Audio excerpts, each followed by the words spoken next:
কি খুবই রে ভাই, এইভাবে বাইক চালানো কি সম্ভব? আল্লাহ, আমি যেন পড়ি না বাইক নিয়ে।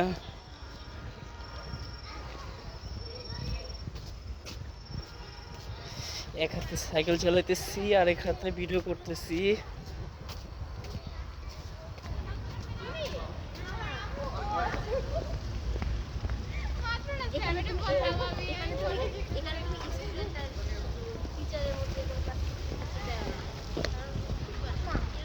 এখনো কমপ্লিট হয় নাই।